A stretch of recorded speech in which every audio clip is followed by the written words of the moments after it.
this is another experiment that HeartMath Institute did where they had 26 people who were practicing or had practiced heart coherence. So they were in the state of heart coherence. And what they did is they flashed images.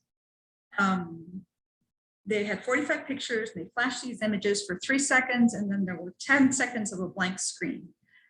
And folks were, they were hooked up to, electrocardiograms and EEG machines. And what they were tracking was at what point did either the heart or the brain react to the stimulus that was coming to them from these photographs. And these photographs either had no emotional content and were kind of neutral, or they had some high emotional content, whether positive or negative.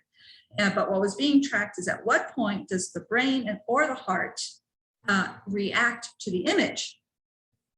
And what they discovered, ta-da, ta-da, is that both the participant's heart and the brain appeared to receive the emotional content of the image before the photo was even on the screen.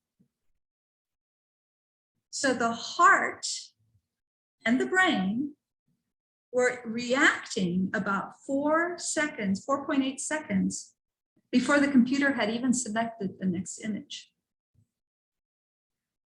And that the heart was responding before the brain. So the heart was reacting to this image that was coming. So it kind of reminds me of Terry's story of him, connecting with his friend as he's walking home, and lo and behold, there's a letter from his friend waiting for him at home.